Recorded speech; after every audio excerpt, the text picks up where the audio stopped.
Hi. Um, I've been asked to talk about the philosophy behind CedarStone and the homes that we're creating.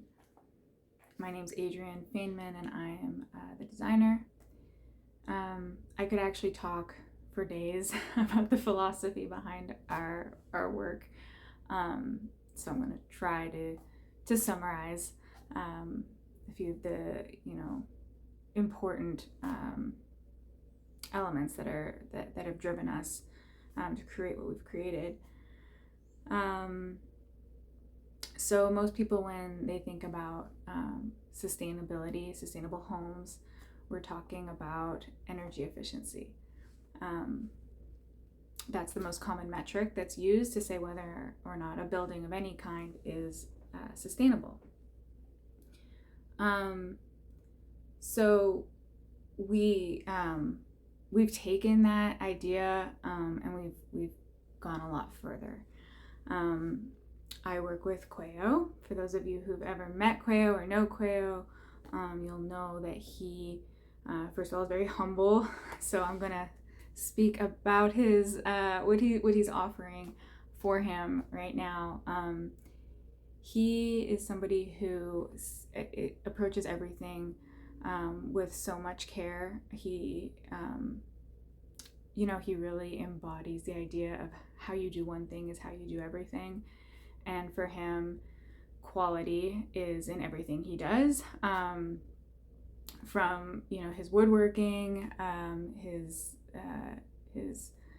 the way he is as a father, which I'm getting to see right now, and even his fashion, everything about him is really high quality, and that he brings that to building buildings.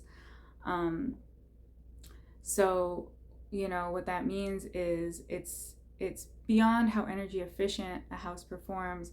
He's really interested in the materials, how they come together, where they're from, and what they do through the life of a house.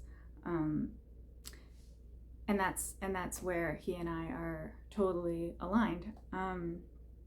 So beyond energy efficiency, which is a huge deal in how housing and homes impact our environment, our planet today, into the future. Homes, it's not a product that you throw out, hopefully, after a year or two. When you build a home, it's something that's going to last and be around for a very long time, ideally. So, how much energy it's consuming through its life is important.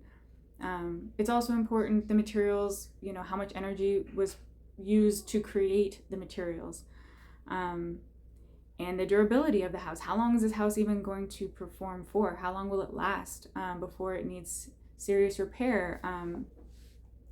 So we're looking at that as well. And then when you're talking about a home, really when you're talking about any building, but especially a home, considering how much time we spend in our homes, we are sleeping in our homes, health is a huge piece of it. We see houses go up, new houses, they look chic, they look modern, and there's a lot of synthetic materials in them. They off-gas. You even see warnings on things like a shower curtain that say, don't have your children around it when it's first out of the package. It's because it's off-gassing. Most synthetic materials off-gas, and when they're in your home and your home is built out of them, that's just something that's present. So we think about that. Another one is mold. That's something so many people are fighting in their homes, is mold in the walls and the ceiling. We're in Oregon, it's a wet climate. But even if you're not in a wet climate, home life creates moisture. If you're cooking home cooked meals, that is steam coming off the pot that's boiling. So that you always have that. And then there's also right now with what's happening with our environment, we're seeing an increase in wildfires. So there's smoke and air considerations that are coming from outside the home.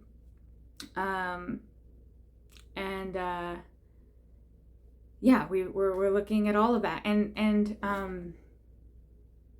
another piece too, and this is going to sound obscure, but When I was an architecture student, I remember there was a woman who was doing her PhD, and she was studying the effect of straight lines in architecture on the psyche. And I mean, most architecture has straight lines, but in particular, like very clean, crisp, it's an aesthetic. And what they were looking at folks with autism, actually, who were more sensitive and showing more of the effects of what that is. And what it is it puts you into fight or flight. If you literally think of you're running, you're moving quickly, everything around you starts to turn into straight lines. You lose the texture of organic material the quicker you're moving. And we've created environments that simulate that all the time. And we're so used to it because we're so used to being under stress that we don't even notice if our buildings are encouraging and keeping us in a stressful state. There's now been a huge study that was so cool. It showed that being surrounded by organic material, and in particular wood, not only reduces stress, but it actually was showing to reduce people's blood pressure, and even was shown to reduce your chance of contracting a disease, which was both because of the stress reduction, but also the naturally antimicrobial properties of wood. We also, we talk about quality, and this is more my part where I'm designing these homes, is we're thinking about how a home actually functions. We have a baby, and we always knew this, but especially once you have a kid, you really do feel how much the home is the hub of family life, and how a home is laid out can really support and nurture that. And it's, concepts like connection between kitchen and living space. You're cooking meals, you have kids. The bathroom, so many bathrooms are overlooked, and yet, I mean, all of us use a bathroom every day. It's where you do a lot of self-care. Also, especially when you're building a home that's supposed to last a really long time, it's not that you are thinking of, designing a home for someone in a wheelchair, but chances are at some point someone in a wheelchair may be in that home. Or kid sprains their ankle and can't do stairs for a few weeks, or, whatever. So all of our homes have a full bathroom on the first floor, and a bedroom, which just seems basic. I mean, especially if a house is supposed to last multiple generations, it's just accommodating a reasonable likelihood for someone with a mobility issue to be living in that space. And then, of course, we care about beauty. Most people do, we hope. We think it's important, not just, an extra, but to actually feel like you live in a home that is a piece of art that is going to help you feel like your life is beautiful, as it should be. So there's a lot of elements to what we're doing. And then, of course, like any sustainable product, the way we're building costs more up front and saves plenty over time, not only in the energy consumption part, because you're going to use less electricity, less power, but also with maintenance.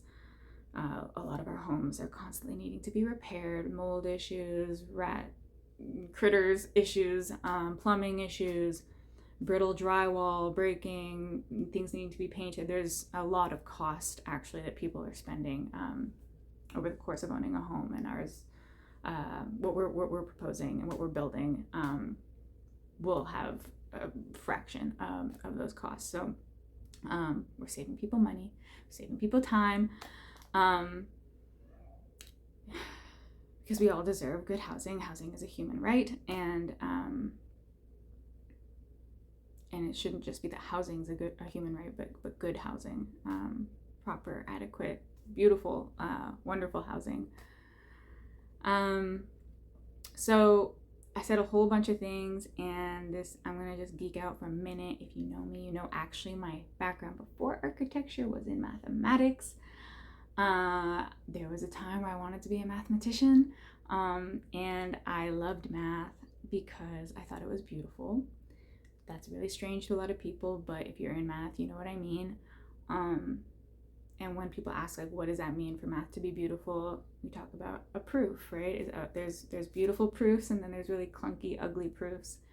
And a beautiful proof is one where you, in just as few as possible steps, really simple, elegant steps, brings you to a conclusion that's like just incredible. So what I've realized is that when we learned about Cross Laminated Timber, it has that element to it. It's one simple change in how to build a building, which is instead of using studs, instead of framing a wall, using these solid timber panels. That one simple, elegant move allows you to improve the house in all the ways I just described. It's really amazing. It has this profound effect on the home. And there's many more I haven't even talked about that I could go on forever. You know, you get continuous insulation, you don't have thermal bridging, you've got introduced thermal mass. You know, that's all gonna help the thermal comfort of the home, the acoustics, the list goes on. So it's one move that has a profound effect and improves a house in every metric, every way that you can look at it. So I could clearly say a lot more about what we're doing, but I won't. You know, we have been putting our heart into this work. We see our work as our art. We want more people to have homes that feel like they're living in a piece of art. And you know, what that means is that we're looking for people who share this vision with us, who want to live in something that feels beautiful, not just aesthetically, but in the way that it's built, in the way that it performs, in the way that it supports family life. You know, there's a symbiotic relationship between humans and our environment, and that very much includes the home. So with that said, if you feel so inclined to share this video and help us find folks, you know, who are looking for us, we're looking for them too. So thank you for listening. Thank you for the question.